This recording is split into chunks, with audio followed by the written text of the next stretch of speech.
e do Espírito Santo. Amém. A graça e a paz de nosso Senhor Jesus Cristo, o amor, a misericórdia de Deus nosso Pai e a presença do Espírito Santo estejam sempre convosco. Bendito seja Deus que nos reuniu no amor de Cristo. Sejamos todos muito bem-vindos para celebrar a Santa Missa, agradecendo ao Senhor pela semana que passamos e pedindo a sua bênção, a sua proteção para essa nova semana.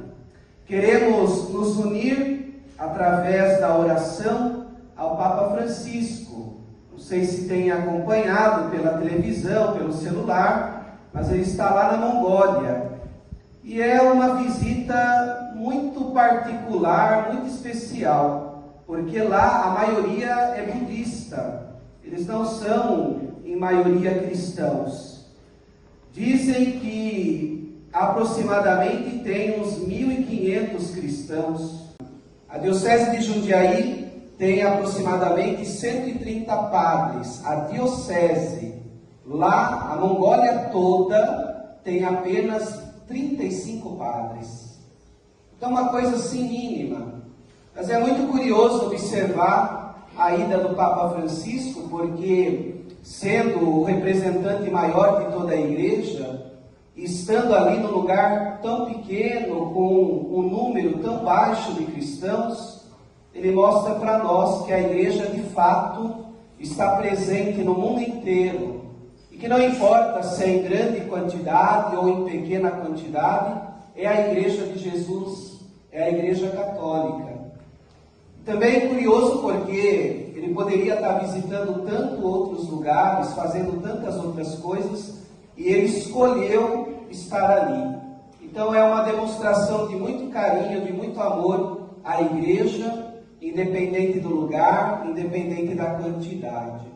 Rezemos para que essa presença ali seja semente de fé na vida daquele pequeno povo, mas que é fiel ao Senhor Jesus. Também o mês de setembro, que no Brasil particularmente, mas no mundo inteiro, nós dedicamos à Bíblia, à Sagrada Escritura. Uma maneira de incentivar. Durante todo esse mês, nós vamos incentivar a comunidade a se aproximar mais da Bíblia. Como eu sempre digo, não só na hora da missa. Parece que o católico só se encontra com a Bíblia quando vem na missa. Mas é um livro de oração, de estudo, de aprendizado, para também o nosso dia a dia. Então rezemos para que a palavra de Deus seja mais amada e mais valorizada entre nós.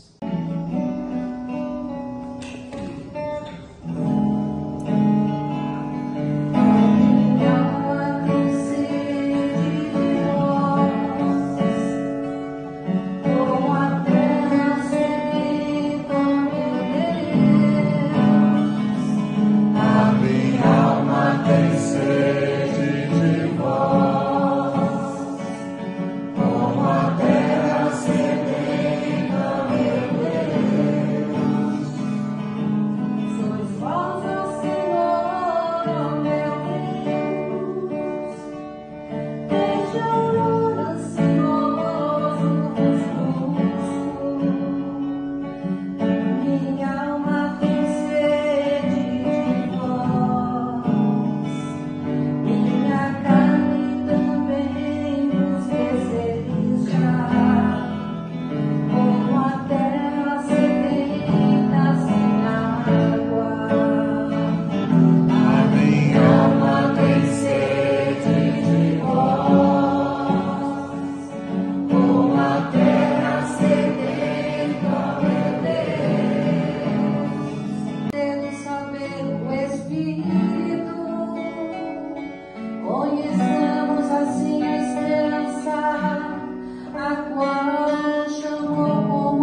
O Senhor esteja convosco.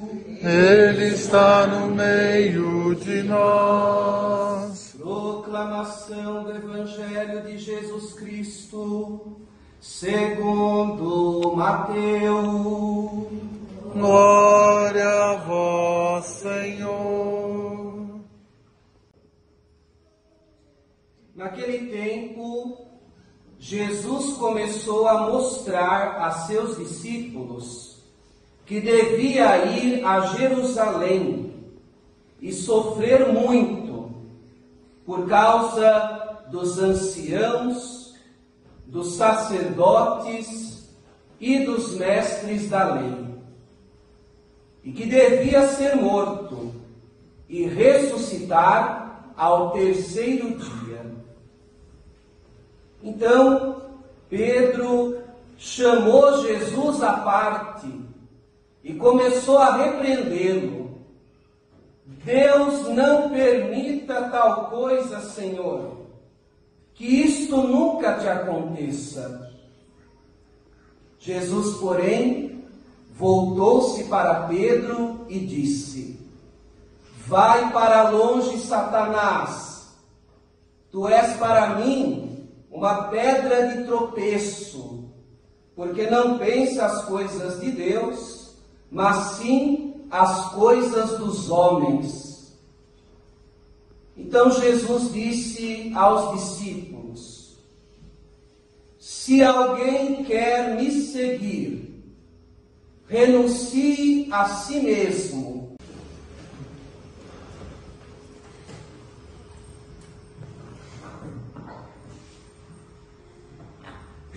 Como nós estamos no ano vocacional, falando, rezando, diante de todas as vocações, é interessante observar como que a Bíblia, ela apresenta, ela conta para nós muitos e muitos testemunhos de vocação. E já falamos várias vezes, a vocação é um chamado. Deus é que chama. E o primeiro chamado é para o batismo. Então, quem não é batizado, antes de tudo, é chamado pelo próprio Senhor para o batismo, para assim assumir a sua vida de filho, filha de Deus.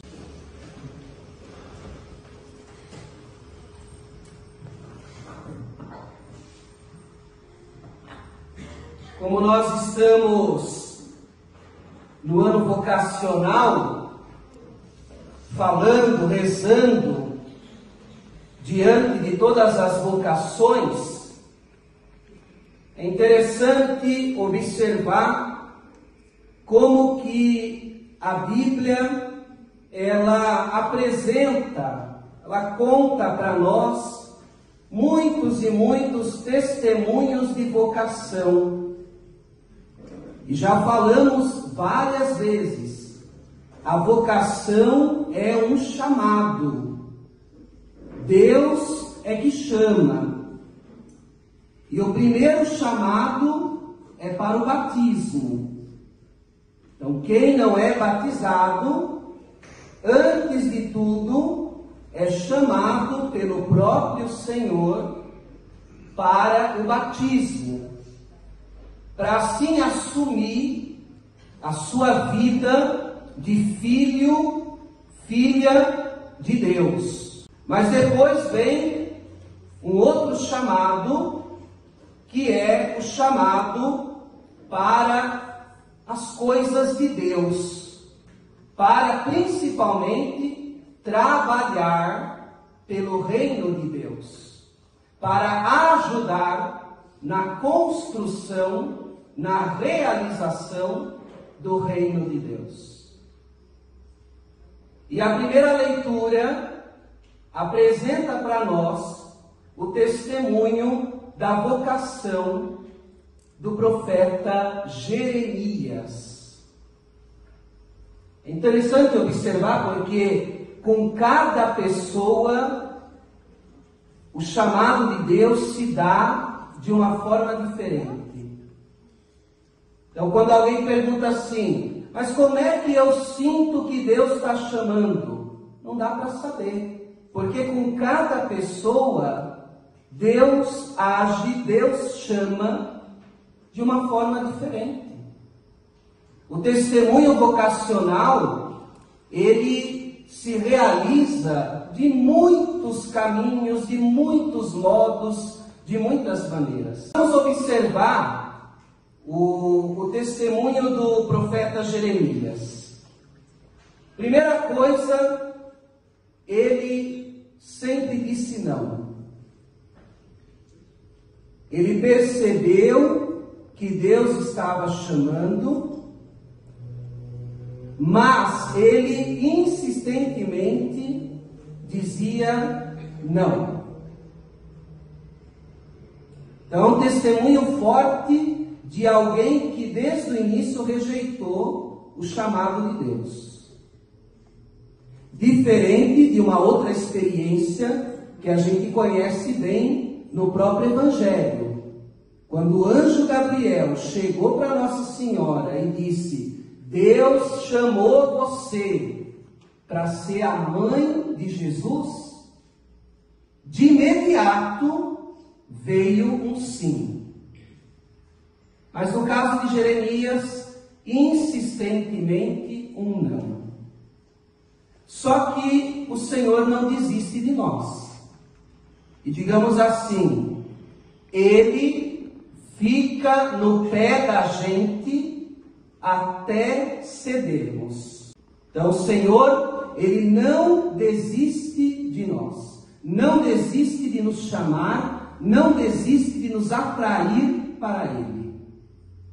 Por isso que a primeira leitura do profeta Jeremias inicia assim: seduziste-me, Senhor, e eu me deixei seduzir. Ou seja, o Jeremias não aguentou. Deus falou mais forte.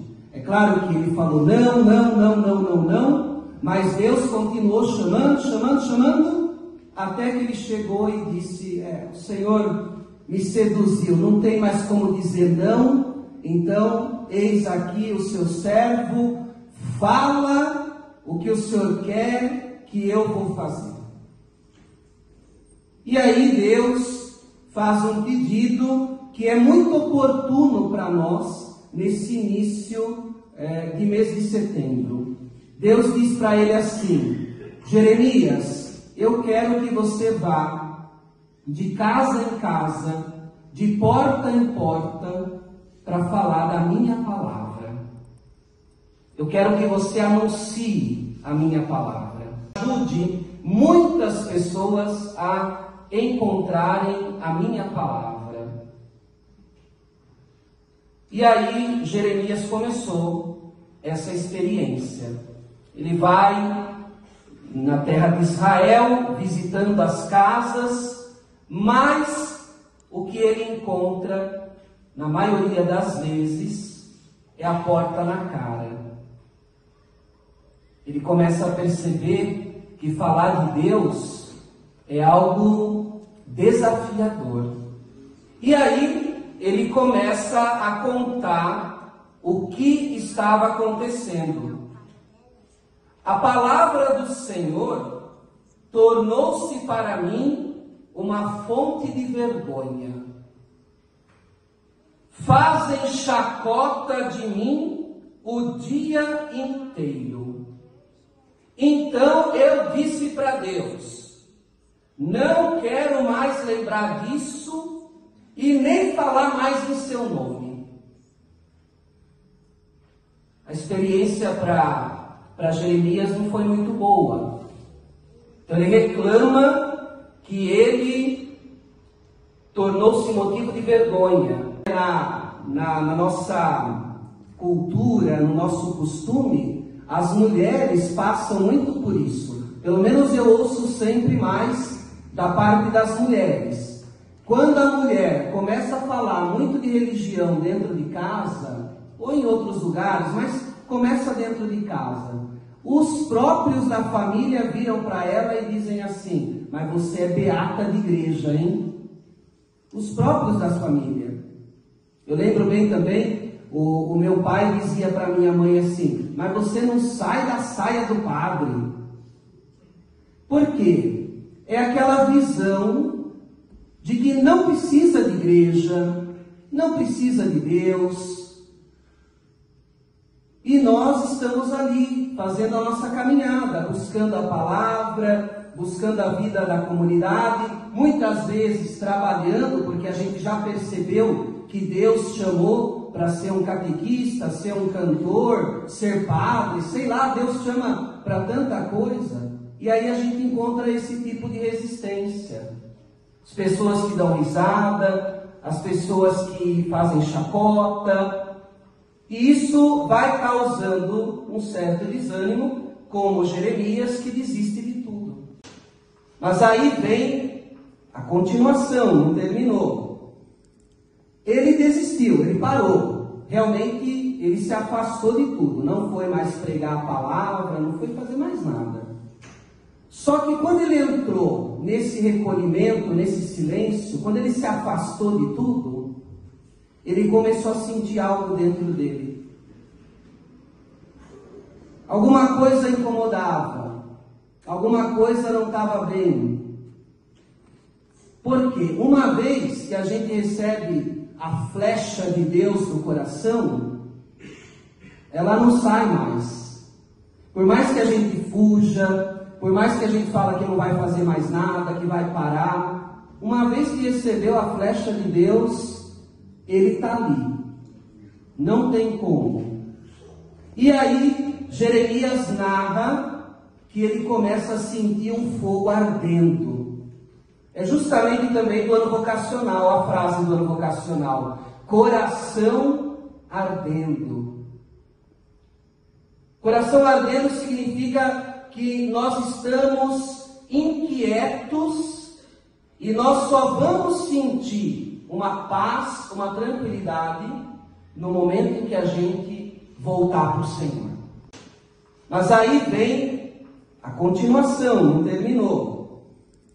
Ele desistiu, ele parou. Realmente ele se afastou de tudo. Não foi mais pregar a palavra, não foi fazer mais nada. Só que quando ele entrou nesse recolhimento, nesse silêncio, quando ele se afastou de tudo, ele começou a sentir algo dentro dele. Alguma coisa incomodava, alguma coisa não estava bem. Por quê? Uma vez que a gente recebe a flecha de Deus no coração, ela não sai mais. Por mais que a gente fuja, por mais que a gente fala que não vai fazer mais nada, que vai parar, uma vez que recebeu a flecha de Deus, ele está ali, não tem como. E aí Jeremias narra que ele começa a sentir um fogo ardendo. É justamente também do ano vocacional, a frase do ano vocacional: coração ardendo. Coração ardendo significa que nós estamos inquietos e nós só vamos sentir uma paz, uma tranquilidade no momento em que a gente voltar para o Senhor. A primeira coisa que ele diz: se quiser me seguir, ninguém aqui é obrigado a seguir Jesus Cristo. Ele mesmo está dizendo: se quiser me seguir, ninguém aqui é obrigado.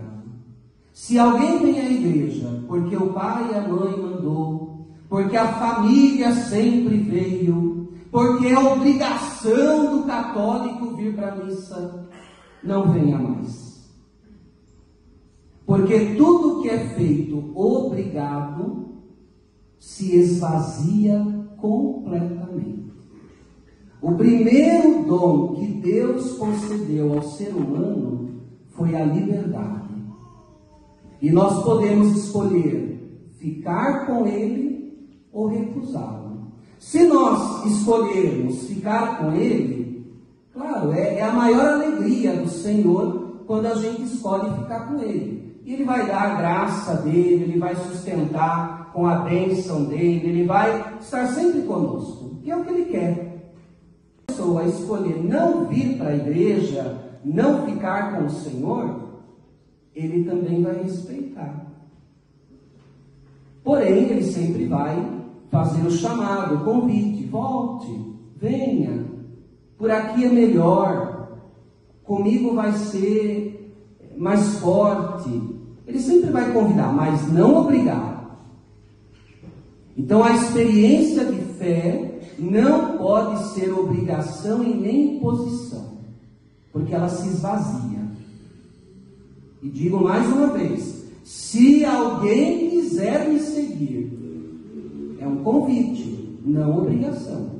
Mas a partir do momento que se começa a seguir o Senhor, então aí Ele põe, pelo menos ali, para começar, 3 passos. O primeiro, a renúncia de si mesmo. Ou seja, eu vou fazer a experiência de não pensar somente em mim. Eu vou começar a pensar um pouco mais nos outros. Eu vou fazer a experiência de não prevalecer a minha vontade, a minha ideia, mas a vontade e a ideia do Senhor. É uma mudança de vida, é uma transformação. Eu renuncio a minha vontade para abraçar a vontade do Senhor. São Paulo, na segunda leitura, ele diz assim: renovando a maneira de pensar e de agir. A partir do momento que eu renuncio a minha maneira de pensar, eu abraço o jeito de pensar de Deus, do Senhor. A partir do momento que eu renuncio o meu jeito de agir, eu começo a viver o agir do Senhor. Eu vou reproduzindo na minha vida o pensamento do Senhor, a atitude do Senhor. Então, o caminho de renúncia. Algumas coisas começam a mudar. E aí cada um vai observando. Eu penso muito desse jeito.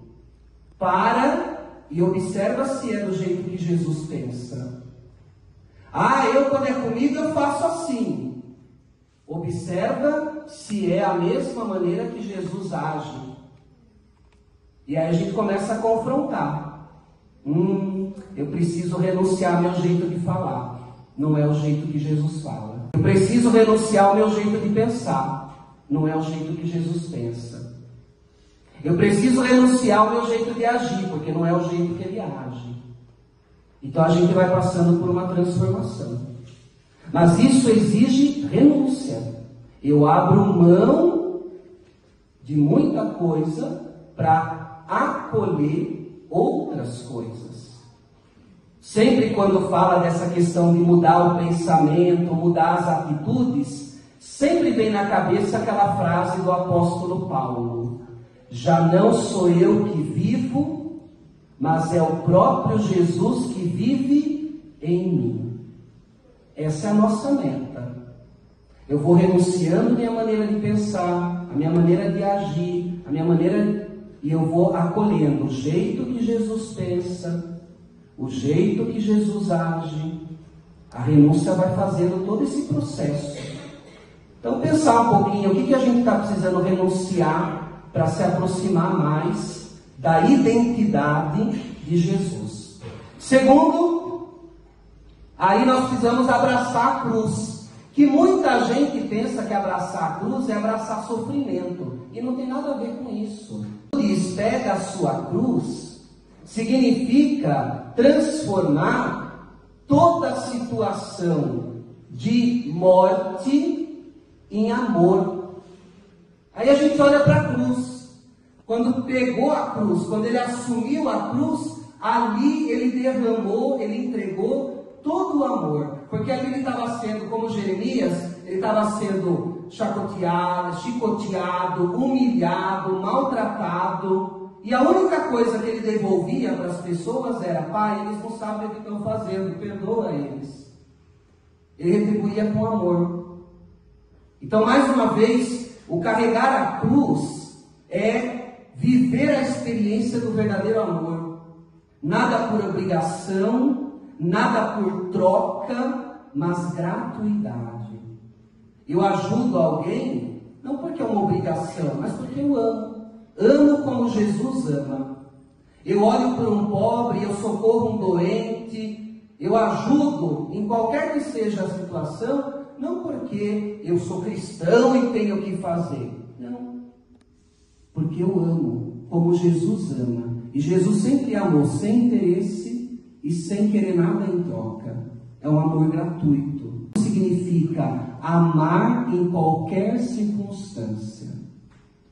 Isso exige de nós também muita mudança. Amar em qualquer circunstância.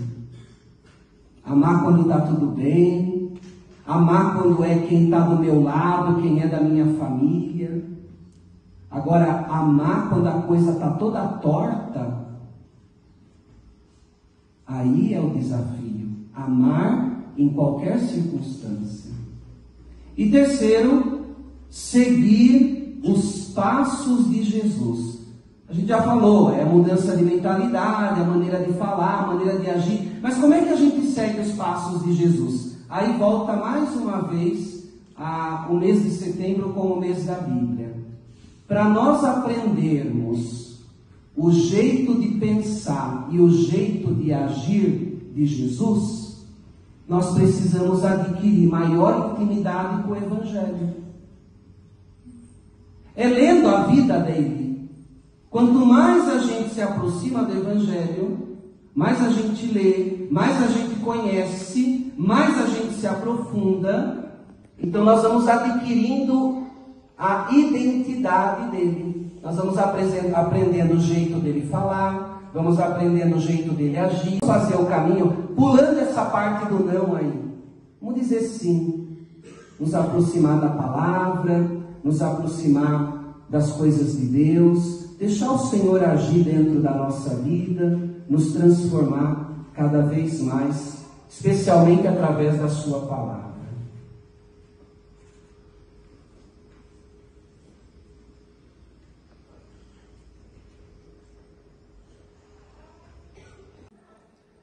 Senhor, vós que sempre quisestes ficar muito perto de nós, vivendo conosco no Cristo, falando conosco por Ele, mandai vosso Espírito Santo, a fim de que as nossas ofertas se mudem no corpo e no sangue de nosso Senhor Jesus Cristo. Mandai vosso Espírito Santo. Na noite em que ia ser entregue, ceando com os seus apóstolos, Jesus, tendo o pão em suas mãos, olhou para o céu, deu graças, partiu o pão e deu a seus discípulos, dizendo: tomai todos e comei, isto é o meu corpo que será entregue por vós.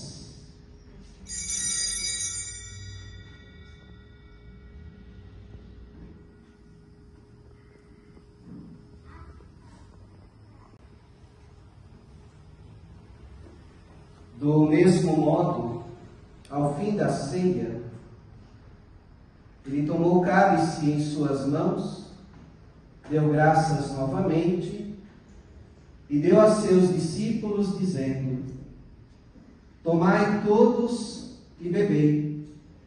Este é o cálice do meu sangue, o sangue da nova e eterna aliança, que será derramado por vós e por todos para a remissão dos pecados.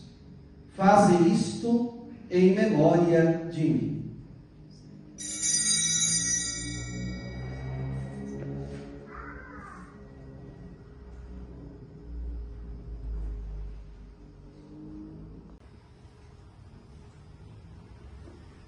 Do mesmo modo, ao fim da ceia, ele tomou o cálice em suas mãos, deu graças novamente e deu a seus discípulos, dizendo: tomai todos e bebei.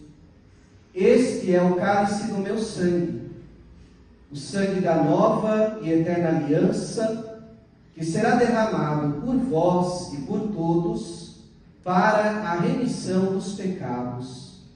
Faze isto em memória de mim.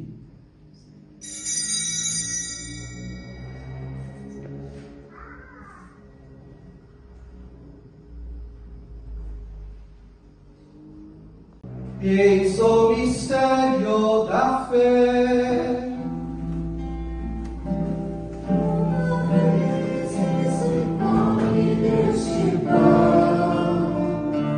Toda vez que se bebe deste vinho, se recorda a paixão de Jesus Cristo, e se fica esperando sua volta.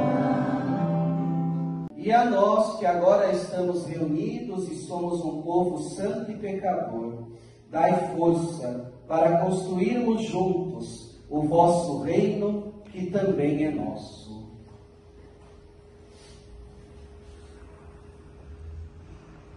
Por Cristo, com Cristo e em Cristo, a vós, Deus Pai Todo-Poderoso, na unidade do Espírito Santo, toda honra e toda glória, agora e para sempre.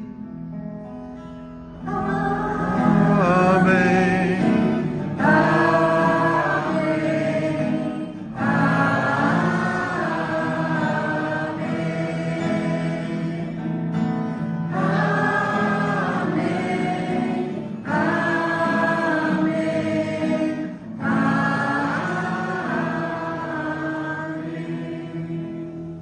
Na experiência de Jeremias, de quem pouco a pouco está se abrindo para a graça de Deus, para responder ao chamado de Deus. Rezemos como o Senhor nos ensinou.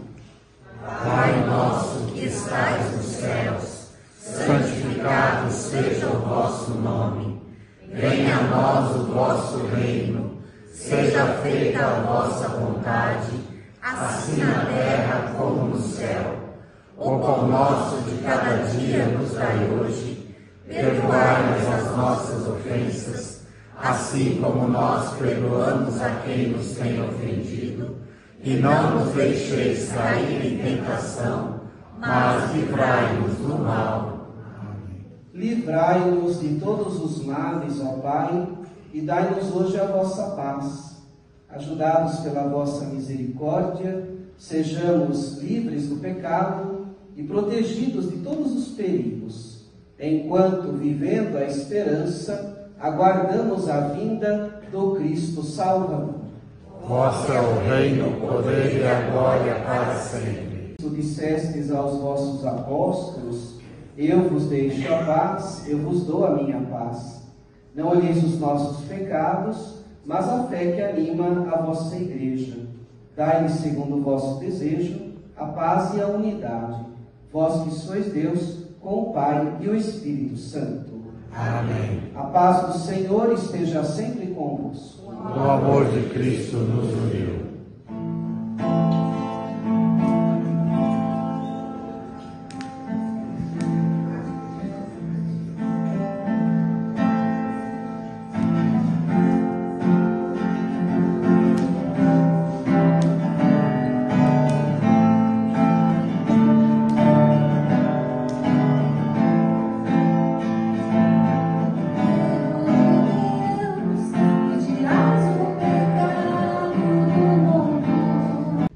Se alguém quer me seguir, o caminho é renúncia de si mesmo, o o abraçar, o pegar a cruz, o amor incondicional e viver os passos do próprio Evangelho, da vida, pensamento, atitudes do Senhor.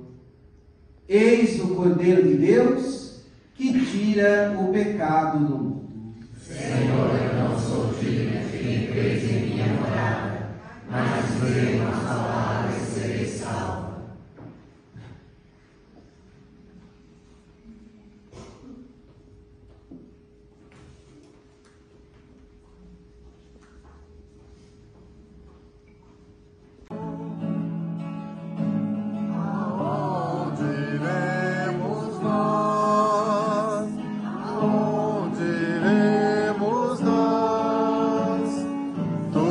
Palavras de vida e amor.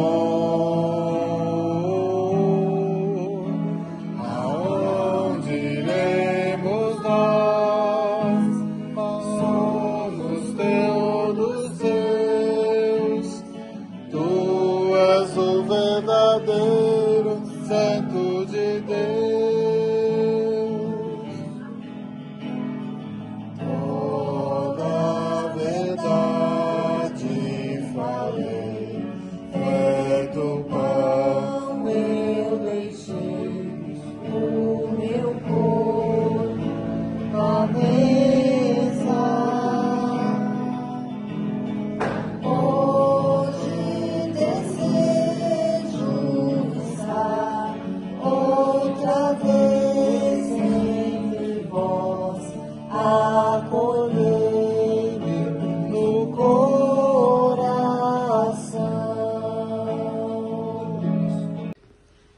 O Senhor esteja convosco. Ele está no meio de nós. Desça sobre vós, sobre as vossas famílias, a bênção do Deus rico em misericórdia, Pai e Filho e Espírito Santo. Amém.